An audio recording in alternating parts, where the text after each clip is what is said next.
Terima kasih saudara, Anda masih menyaksikan Breaking News Kompas TV. Bersama saya ini Putu Trisnanda. Kita akan terus memantau saudara bagaimana situasi di antara ketegangan antara Amerika Serikat, Iran, dan juga Israel. Saudara, Iran dan Amerika Serikat semakin dekat mencapai kesepakatan untuk mengakhiri perang. Menteri Luar Negeri Iran Menteri Luar Negeri Iran Abbas Araghchi mengungkap kedua pihak telah menyetujui rumusan kesepakatan pada Jumat lalu. Salah satu poin paling penting dalam kesepakatan tersebut adalah saling mengakui kedaulatan negara masing-masing. Menteri Luar Negeri Iran Abbas Araghchi bilang ini akan jadi pertama kalinya Amerika Serikat secara terus terang menyatakan penghormatan kedaulatan Iran setelah 47 tahun sejak revolusi tahun 1979. Araghchi menambahkan kesepakatan tersebut juga membahas pembukaan blokade Selat Hormuz dan penghapusan batasan maritim. Pada putaran negosiasi selanjutnya, pencabutan sanksi terhadap Iran, pembebasan aset Iran yang dibekukan, hingga ketentuan program nuklir Iran juga akan dibahas. Namun Araghchi bilang Israel tak akan jadi bagian dari negosiasi. من فکر میکنم که این برای اولین بار هست که بعد از 47 سال آمریکا صراحتاً به حاکمیت جمهوری اسلامی ایران احترام میگذاره و این رو بیان میکنه و مکتوب میکنه و از ما هم درخواست میکنه که ما هم متقابلاً به حاکمیت آمریکا احترام بگذاریم. تعهد میکنه که در امور داخلی ایران دخالت نکنه و از ما هم میخواد که تعهد بدیم در امور داخلی اون دخالت نکنیم، یعنی از موضع کاملا برابر. و فکر میکنم این از مهمترین بندهای این توافق هست که احترام به جمهوری اسلامی ایران، احترام به حاکمیت جمهوری اسلامی ایران. Senada dengan Menteri Luar Negeri Iran Abbas Araghchi, Presiden Amerika Serikat Donald Trump juga mengungkap telah mencapai kesepakatan besar dengan Tehran. Trump bilang dokumen kesepakatan untuk mengakhiri perang segera selesai dalam beberapa hari ke depan. Ia juga menambahkan saudara bahwa Amerika Serikat dan Iran mungkin akan menandatangani nota kesepakatan tersebut di Eropa. Trump tak akan hadir, tapi akan mengirim wakil presiden JD Vance untuk momentum tersebut. Ia menyatakan Amerika Serikat telah mendapatkan kesepakatan bahwa Iran tak memiliki senjata nuklir.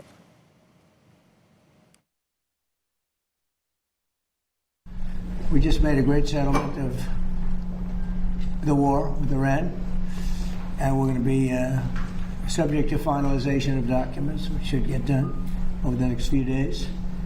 We'll probably have a signing maybe in Europe, and it's a great thing. And most importantly, we have a deal that Iran will never have a nuclear weapon, which was the whole purpose of what we had to go through to get this. So it's a big, very big thing. I won't be able to be there, but JD will be there, Vice President, and some of the people. Presiden Amerika Serikat Donald Trump menyatakan kesepakatan akan segera ditandatangani dan didukung pernyataan Menteri Luar Negeri Iran Abbas Araghchi. Meski demikian, laporan serangan terhadap sejumlah fasilitas sipil di Iran masih terus bermunculan.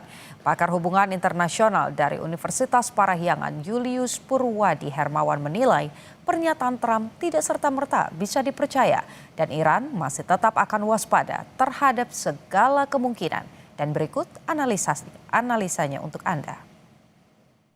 Biasanya kalau Trump menyampaikan pesan melalui media sosial, kita pasti langsung tidak percaya. Ya, pasti ya gitu. Tapi pada saat yang sama kita juga deg-degan gitu ya. Misalnya hari ini gitu ya, kalau di Amerika Serikat kemarin ya gitu, pagi-pagi ada pesan bahwa Amerika Serikat akan melakukan serangan besar-besaran ke Iran gitu ya. Lalu kemudian pasti dunia kan membaca pesan itu kemudian jadi deg-degan ya gitu. Dan reaksi pasar pasti langsung sangat negatif gitu terhadap rencana tersebut. Pelaku ekonomi ya menjadi sangat khawatir gitu ya dan menahan diri gitu ya, termasuk harga minyak juga turun. Tetapi sorenya yang dilakukan Trump adalah menyebut tadi bahwa perang sudah berakhir karena secara prinsip sudah ada kesepakatan antara Amerika Serikat dan Iran. ada dua substansi yang besar. Yang pertama tadi disebut bahwa Iran sepakat untuk tidak membangun persenjataan nuklir. Itu kan berita baiknya yang disampaikan dan ditekankan oleh Trump. Lalu yang kedua, yang penting juga adalah pembukaan Selat Hormuz untuk kapal-kapal komersial. Dan yang memang yang menyakitkan tadi kan ya karena sudah kalah gitu ya. Iya. Sudah kalah, itu sudah lumpuh gitu, maka terpaksa untuk menyepakati gitu. Tapi itu gaya Trump lah ya, itu gaya Trump gitu. Nah, kita harus percaya atau enggak? Itu pertanyaan berikutnya kan gitu terhadap pesan ini. Ya, biasanya kita tidak percaya karena setiap ada pesan dari Presiden Trump bahwa perundingan akan berakhir dalam minggu ini, lalu direspon oleh pejabat-pejabat Iran. Tidak ada perundingan substantif, tidak ada kemajuan, tidak ada progres, tidak ada kesepakatan apalagi. Hanya kali ini barangkali kita perlu berubah pikir ya gitu bahwa Menteri Luar Negeri kan menyampaikan bahwa ada kesepakatan prinsip ya prinsipil gitu ya yang dibuat antara Amerika Serikat dan Iran dan Amerika Serikat. Dua hal ya saya kira terkait dengan isu pembukaan Selat Hormuz. Lalu kemudian yang kedua juga terkait dengan nuklir, isu nuklir secara prinsip ya. Dan bahkan akan tanda tangan dalam 2 hari ke depan. Ini gitu ya. Jadi ada berbeda nih kali ini gitu ya. Kali ini direspon positif dengan konfirmasi bahwa betul ada kemajuan yang signifikan dalam perundingan Amerika Serikat dan Iran. Tetapi serangan itu memang membuat kita menjadi bingung gitu ya. Serangan yang dilakukan oleh Amerika Serikat di showroom mobil ya gitu, Yeah. menjadi bingung gitu. Itu seperti sebetulnya analisis dari media-media Amerika Serikat sendiri gitu. Mungkin kita melihat ini secara positif ya bahwa berita baik itu dikonfirmasi oleh pejabat Iran. Tapi kok kenapa harus dilakukan serangan lagi gitu ya? Dilakukan serangan lagi ke bahkan sipil ya gitu ya. Ke wilayah sipil. Serangan itu kan harusnya terarah ke militer ya gitu. Apakah ke tempat peluncuran rudal gitu atau kontrol terhadap radar. Itu kan dilakukan beberapa waktu ini kan gitu dilakukan Amerika Serikat. Ya di Bandar Abbas, di Kemes gitu ya. Itu kan wilayah strategis militernya Iran. Nah, yang di Teheran ini agak-agak mencengangkan ya gitu. Ini ada apa sebetulnya? Apa yang sedang dimainkan oleh Amerika Serikat? Satu sisi ada berita baik, sisi lain masih melakukan serangan. Nah, ini lagi ya bahwa mungkin kita tidak harus percaya begitu saja gitu. Apa yang disampaikan oleh Trump melalui media sosialnya gitu atau bahkan secara lisan ya kepada wartawan. Kita tidak bisa percaya dan itu sudah diakui betul oleh Menteri Luar Negeri Abbas Araghchi bahwa kita masih tetap hati-hati gitu ya. Kita tidak pernah percaya pada Amerika Serikat dan kalau ada perundingan sekalipun perundingan masih berjalan gitu ya tangan kita, jari kita masih ada di pelatuk. Artinya mereka nyebut bahwa tetap dalam kondisi siaga untuk siap perang. Seperti itu gitu. Itu jadi agak membingungkan kita membacanya jadi ya gitu. Dan jadi percaya bahwa kita percaya Trump kalau betul-betul terjadi gitu ya. Bahwa MOU sudah ditandatangani dilanjutkan 60 hari negosiasi yang teknis gitu dan tidak ada perang lagi. Itu gitu ya. Kita baru percaya gitu ya. Sayangnya hari ini sampai malam ini saya kira ya kita kekhawatiran kita masih belum sirna lah ya gitu. Yeah.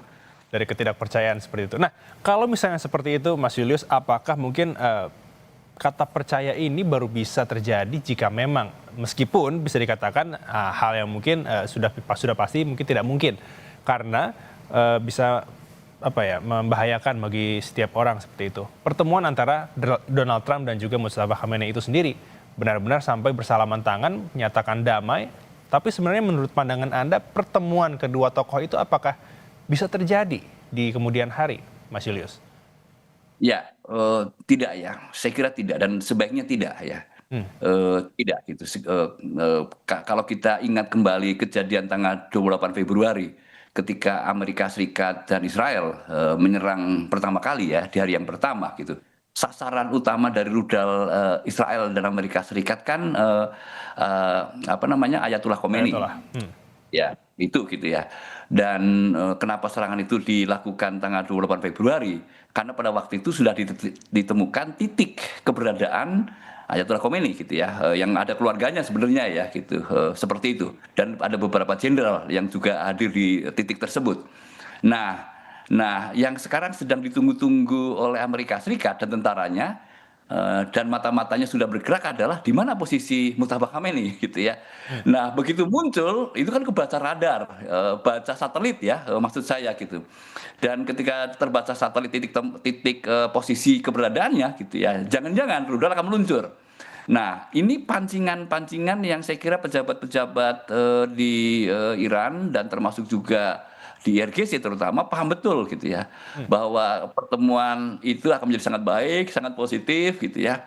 Lalu kemudian akan membuat sejarah baru hubungan antara Amerika Serikat dan Iran. Saya kok nggak yakin ya gitu dengan strategi decapitation namanya ya, memenggal kepala gitu ya pemimpin tertinggi Iran oleh Amerika Serikat itu kan dilakukan, dan kalau sejauh strategi itu masih dilakukan, pertemuan itu hanya menjadi pancingan untuk keluar ya Mujtaba Khamenei ya pemimpin tertingginya gitu. Itu satu yang kita lihat ya. Tetapi kita juga percaya bahwa ada komunikasi yang sangat baik yang dilakukan oleh pejabat-pejabat politik pemerintahan dengan Mujtaba Khamenei, termasuk juga parlemen ya, ada komunikasi. Tetapi juga khususnya tentu saja IRGC ya berkomunikasi sangat intensif dengan Mujtaba Khamenei.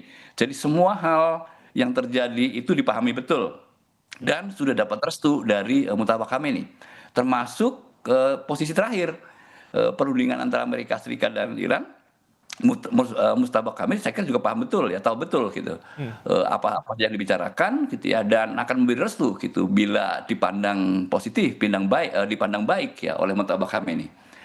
Saran saya sih kalau saya boleh menyarankan ya Mas El ya, tolak pertemuan itu gitu ya sampai mungkin jangka waktu yang tidak tertentu gitu ya, sampai kita paham betul bahwa Amerika berubah menjadi makhluk yang baik gitu ya, yang tidak ingin mengontrol dunia ini gitu ya, dan tidak memaksakan cara-cara apapun termasuk decapitation, cara militer gitu ya, untuk menegakkan kontrolnya di seluruh dunia ini gitu ya, ya seperti itu. Jadi saya pertama nggak ngelihat itu sebagai ide yang baik gitu ya, itu bisa jadi itikat buruk gitu ya sebagai strategi untuk supaya keluar gitu. Dan cara yang sama khawatir kita ya terulang lagi 28 Februari 2026 ini, Mas. Itu malah bertambah panjang takutnya seperti itu ya Mas Julius ya? Akan makin panjang lagi ya, akan makin panjang lagi kalau itu terjadi ya gitu. Cukuplah percayalah kepada ketua parlemen gitu ya, percayalah kepada menteri luar negeri yang cukup dekat dengan IRGC gitu ya, dan saya kira saya yakin sih cukup komunikasi juga dan Mujtaba Khamenei, cukuplah itu. Dan nanti kalau tanda tangan itu kan sudah ditugaskan ya siapa yang menandatangani MOU yang disebut oleh Trump akan ada di Eropa, lalu kemudian Amerika diwakili oleh wakil presiden JD Vance gitu ya, oke lah sudah cukup saya kira gitu, lalu kemudian Iran diwakili oleh ketua parlemennya. Oke, nah mengatakan bahwa Trump itu sendiri menyebut klaimnya bahwa AS dan juga Iran ini sepakat untuk berdamai seperti itu, meskipun kita tidak bisa memungkiri bahwa ada sejumlah serangan yang terjadi bahkan ke tempat-tempat sipil seperti itu, Mas Julius, bahwa apakah ini benar-benar akan menuju perdamaian atau bisa dikatakan hanya jeda konflik saja? Bagaimana Mas Julius? Ya, kalau bahasa Amerikanya itu remain to be seen ya gitu. Kalau bahasa kita walhu alam gitu ya. Kita harus lihat dulu gitu ya, sampai akhirnya kedua belah pihak bertemu di sebuah negara di Eropa gitu ya, lalu kemudian menandatangani gitu ya. Itu yang disebut dengan walhu alam ya gitu. Kita perlu percaya. I know how much you believe in me, but I can't take it anymore. The pressure. Dad, I need help. We can all cry, but we don't have to hide.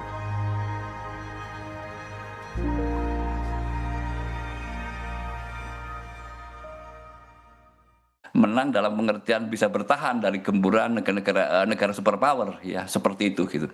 Nah, melihat dampak yang sudah sangat luas gitu ya, nggak salah dong kita punya harapan gitu yang cukup besar bahwa ini titik balik. Secara prinsip nanti sudah ada kesepakatan bahwa Iran yang kita dengar akan membuka Selat Hormuz tanpa membayar tol gitu ya, kembali lagi seperti semula gitu ya. Dan ini menarik kenapa Iran membuka itu gitu. Yang kita dengar Amerika Serikat siap untuk mencairkan separuh gitu ya dari aset-aset yang dibekukan di luar negeri gitu ya. Kira-kira totalnya kan 24 miliar US dollars atau sekira 300-an triliun gitu ya. Kalau nanti ditandatangani akan cair 150-an lah gitu ya. Triliun gitu. Dan itu saya kira Iran cukup puas kalau itu betul terjadi gitu. Lalu kemudian baru setelah itu blokade Amerika Serikat akan dilepaskan ya, dan Amerika Serikat kembali gitu ya ke negaranya tentu saja ya, menarik tentara-tentaranya gitu ya dari posisi sekarang ya di sekitaran Selat Hormuz. Itu akan bertahap. Terkait dengan nuklir yang kita dengar juga adalah secara prinsip Iran menjanjikan tidak akan membangun senjata nuklir. Dan itu sebetulnya sesuatu yang mereka sudah sampaikan berkali-kali ya, berulang-ulang gitu. Tujuan pengembangan pengayaan uranium itu kan untuk tujuan sipil ya, untuk energi, dan negara-negara yang melakukannya gitu. Negara-negara yang melakukannya gitu. Untuk sipil ya gitu ya. Nah termasuk negara Eropa gitu. Tapi Amerika tidak percaya gitu ya. Kekhawatiran Amerika Serikat kan dengan kemampuan pengayaan pada level 60 sekarang gitu, itu akan mudah mengkonversikan menjadi kapasitas membangun senjata nuklir gitu. Nah, Menteri Luar Negeri pejabat-pejabat Iran sudah meyakinkan enggak gitu ya, tidak gitu. Dan kita dengar Ayatullah Ali Khomeini bahkan tidak mau gitu ya Iran mengembangkan senjata nuklir, itu yang kita dengar. Sementara yang kita dengar yang lain, Mujtaba Khomeini bahkan lebih keras gitu ya, kalau perlu senjata nuklir kenapa tidak gitu ya. Israel aja punya gitu ya, kenapa Iran tidak boleh gitu ya. Dan itu legal loh Israel loh gitu ya, itu jelas ya gitu. Seperti itu. Nah, dua isu yang krusial ini kan sangat penting ya. Satu Selat Hormuz, kemudian nuklir. Trump cukup happy ya dengan pernyataan komitmen dari Iran bahwa tidak akan mengembangkan senjata nuklir, itu clear. Barangkali mungkin yang disepakati secara teknis nanti adalah berapa lama disuspend ya, pengayaan uraniumnya gitu ya. Kemarin maunya kan 20 tahun atau lebih ya, minimal 20 tahun. Tidak boleh lagi menyentuh barang yang namanya uranium gitu ya. Seperti itu ya gitu. Selama 20 tahun gitu. Nah, sementara dari Iran kalau 20 tahun kelamaan gitu, mintanya 5 tahun. Nah, mungkin titik temunya ada di 12 tahun mungkin ya, mungkin. Tetapi yang lebih penting lagi adalah terkait sekarang yang sudah diperkaya gitu ya, enrich ya, itu mau dikemanakan. Ini juga isu-isu yang masih berat juga ya sebetulnya. Tetapi secara teknis kan bisa dibicarakan ya. Kalau maunya Amerika Serikat harus dikeluarkan dan dihancurkan di luar Iran. Dan Iran tidak mau gitu, harus tetap ada di Iran gitu ya. Kalau toh nanti dikeluarkan tidak ke Amerika Serikat gitu ya, misalnya ke Cina atau ke Rusia ya gitu, itu mungkin Iran bisa melunak ya. Tapi lagi ini kan teknis, ini kan hal yang teknis yang bisa dibahas berikutnya gitu. Tinggal nanti kan ada kesepakatan lebih lanjut gitu. Siapa yang menginspeksi, siapa yang memastikan mereka tidak melakukan pengayaan uranium hanya untuk sipil saja ya, untuk energi saja gitu. Kan ada IAEA. Badan Energi Atom Internasional kan sudah ada. Nah itu bisa lah gitu dipercaya kembali gitu ya. Lalu didukung oleh P5 kita nyebutnya ya, anggota tetap di KPBB. Nah ini sepakatan ini nanti akan dibungkus dalam resolusi di KPBB supaya menjadi sangat kuat. Itu maunya Iran ya gitu, supaya tidak mudah Amerika Serikat mengingkari gitu aja gitu ya, bahwa sudah bersepakat dengan Iran seperti yang POA ya di tahun 2015 gitu ya, seperti itu gitu. Tiba-tiba ganti pemimpin lalu dibatalkan perundingannya gitu. Dan Iran saya kira cukup cerdas ya untuk melihat ini ya, dibungkuslah dengan resolusi Dewan Keamanan PBB gitu, dan itu menjadi sangat kuat. Ya, tapi lagi ya, pertanyaan kita kan tadi ya, dunia sudah luar biasa kena dampak dari perang Amerika Serikat Iran, termasuk Indonesia ya. Indonesia saya kira sudah harus mengakui betapa besar juga dampaknya ya. Pertama sudah naik, saya kira indikator yang paling mudah gitu. Dan itu artinya apa? Ini harapan kita bahwa Selat Hormuz dibuka kembali gitu ya, dan tanpa syarat gitu ya, seperti sebelumnya gitu. Tapi yang penting apapun ada syarat atau tidak, itu dibuka gitu, sehingga suplai energi kita gitu ya, dan seluruh negara-negara yang lain di dunia ini jadi aman gitu.